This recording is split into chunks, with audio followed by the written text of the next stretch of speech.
ಇದು RPF 2019ರ ಪ್ರಶ್ನೆ. 0.1404 ನ ನಾವು 0.06 ಇಂದ ಭಾಗ ಮಾಡಿದ್ರೆ ಆನ್ಸರ್ ಎಷ್ಟು ಬರುತ್ತೆ ಅಂತ ಕೇಳಿ. ಈಗ ನಾವೇನ್ ಮಾಡ್ಬೇಕು, ಇಲ್ಲಿ ಬಲಗಡೆಯಿಂದ ಇದು 4 ಪ್ಲೇಸಿಗೆ ಪಾಯಿಂಟ್ ಇದೆಲ್ಲ, ಸೊ 4 ಅಂತ ತಗೊಂಡಿರ್ತೀನಿ. ಅದನ್ನ ನನ್ ತಲೆಗೆ ಇಟ್ಕೊಂಡ 4 ನಾವು ಬಲಗಡೆಯಿಂದ ಎಡಕ್ಕೆ ಬರಬೇಕು ಅಂತ. ಸೊ ಹಂಗಾರೆ ಇದನ್ನ 1404 ಅಷ್ಟೇ, ಬಟ್ ನಮ್ಗೆ ಗೊತ್ತಿರ್ಲಿ ಇಲ್ಲಿ 4 ಪ್ಲೇಸಿಗೆ ಪಾಯಿಂಟ್ ಇದೆ. ಇನ್ನ ಡಿವೈಡ್ ಬೈ ಇದನ್ನ 6 ಹಂಗೆ ಬರ್ಕೊಳ್ಳೋಣ. ಇದು 2 ಪ್ಲೇಸಿಗೆ ಪಾಯಿಂಟ್ ಇದೆ.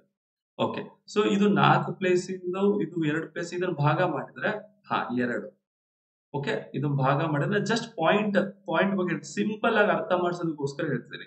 ಬಲಗಡೆಯಿಂದ 4 ಇತ್ತು, ಇಲ್ಲಿ ಕೆಳಗೆ 2, ಸೊ 2 ಏನಿದೆಲ್ಲ ನೀವು ತೆಗೆದು ಬಿಡ್ಬೇಕು. 2 ಅಂದ್ರೆ ಬಲಗಡೆಯಿಂದ 2 ಪ್ಲೇಸಿಗೆ ಅಷ್ಟೇ ಪಾಯಿಂಟ್ ತಗೋಬೇಕು. ಓಕೆ, ಇದನ್ನ ಕಟ್ತಾ ಹೊಳ್ಳೋಣ.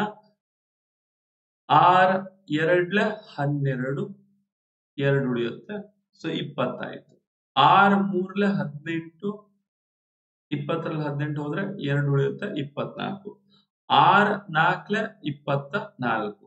ಸೊ ನಮ್ಗೆ ಇಲ್ಲಿ ಬಲಗಡೆಯಿಂದ ನೋಡಿ, ಇದು 4 ಪ್ಲೇಸಿಗೆ ಪಾಯಿಂಟ್ ಇತ್ತು, ಇದು 2 ಪ್ಲೇಸಿಗೆ ಪಾಯಿಂಟ್ ಏನಿದೆಲ್ಲ ಅದನ್ನ ನಾವು ಇದರಲ್ಲಿ ತೆಗೆದು ಬಿಡ್ಬೇಕು. 2 ಪ್ಲೇಸಿಗೆ ಪಾಯಿಂಟ್ ತೆಗೆದ್ಬಿಟ್ರೆ ಇನ್ನು 2 ಪ್ಲೇಸಿಗೆ ಅಷ್ಟೇ ಪಾಯಿಂಟ್ ತಗೋಬೇಕು. ಸೊ ಬಲಗಡೆಯಿಂದ 2 ಪ್ಲೇಸಿಗೆ ಪಾಯಿಂಟ್ ತಗೊಂಡ್ರೆ ಇದು 2.34 ಆಗುತ್ತದೆ.